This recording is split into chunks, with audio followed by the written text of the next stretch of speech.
Hi all, it's me Anne from Geeks of Green. I hope that you have had a wonderful week. Today I will show you how I prune a few of my plants just before the rains settle in. And as we do that, we will also try to understand the whys and the hows of pruning your houseplants.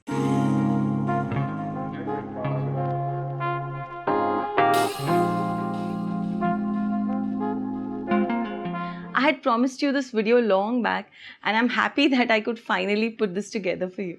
Before we get into the video, I would like to invite you to follow me on Instagram for closer interactions, daily plant updates, and to be part of a fast-growing plant-loving community.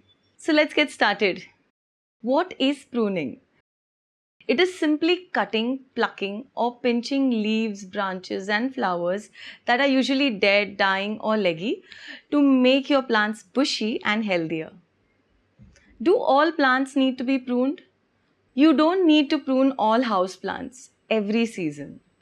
Understand why you are pruning your plant. If it fits a specific purpose like getting better shape, removing diseased parts, or forcing new growth, then it is okay to do it. Otherwise, it is unnecessary as houseplants do take some time to grow back. Not all houseplants need to be pruned for their form, but mostly all need to be pruned to remove dead and decaying leaves.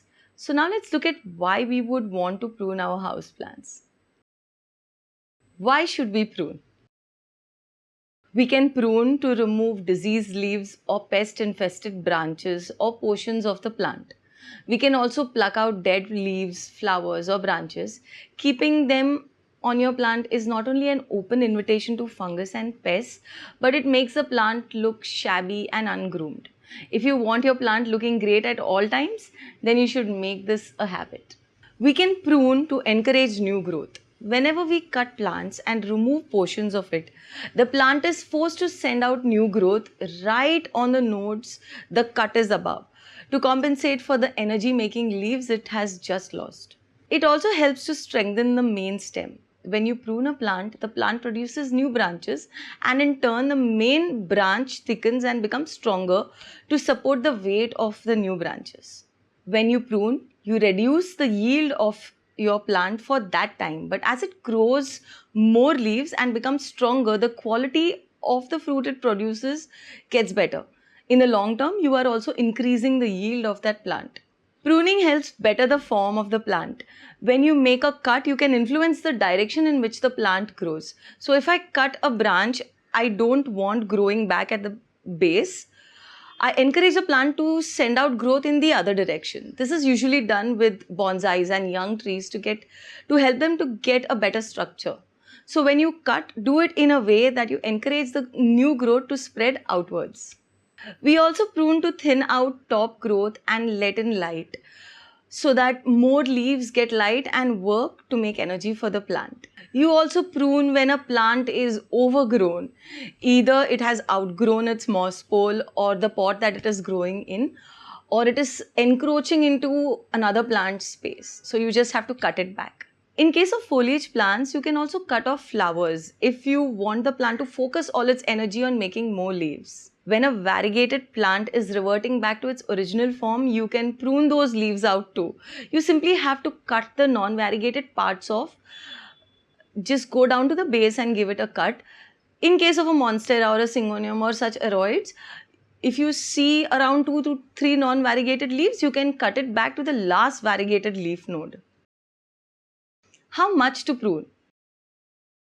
You usually will need to prune small portions of your plant, around a quarter of it, that is around 20 to 25% of it. If you want a single stem plant to branch out, you can prune it halfway down. That way it branches out from where you cut it, and from the leaf nodes that are there, it will branch out. Every time you prune it, it branches out and eventually the main stem becomes stronger and you can train the plant to have a good form that will let light reach down to all the leaves, contributing to the good health of your plant. When is the best time to prune? It depends on where you are from. So the good rule to follow is to do it just before the growing season. In my case, I would prune before the spring, that is early Feb to mid Feb, or just as the rainy season is settling in, that is early June or mid June.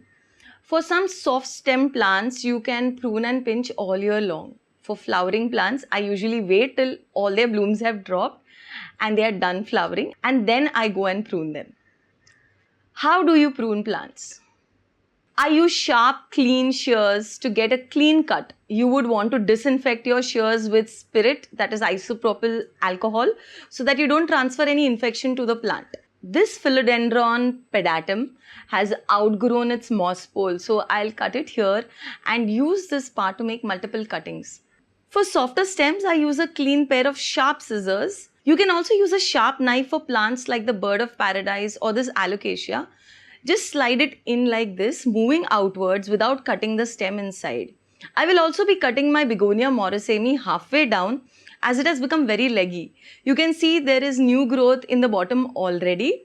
So I will chop off all these stems and I will propagate them. Pinching buds and soft stems. I had pinched the bud on my fiddle leaf fig this spring and it grew a lot of leaves after that. I will prune it again next spring. I also pinch soft stem plants like calicias and pedlanthus, the tradescantias and pelionias. All this I just simply pinch and I poke them into the soil and they grow back again. This I do throughout the year, but ensure that you don't overdo it. I've heard that the secret to good pinching and pruning is that the plant should look more beautiful and almost unchanged. Deadheading.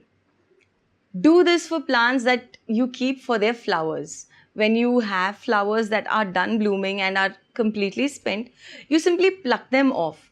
This is so that the plant doesn't start focusing on making seeds and instead focuses on giving more flowers. Plucking dead and diseased or dying leaves is another thing you can do. I already talked about this before, so I won't talk about it again right now. After I'm done with pruning, I dilute seaweed fertilizer and water my plants with it.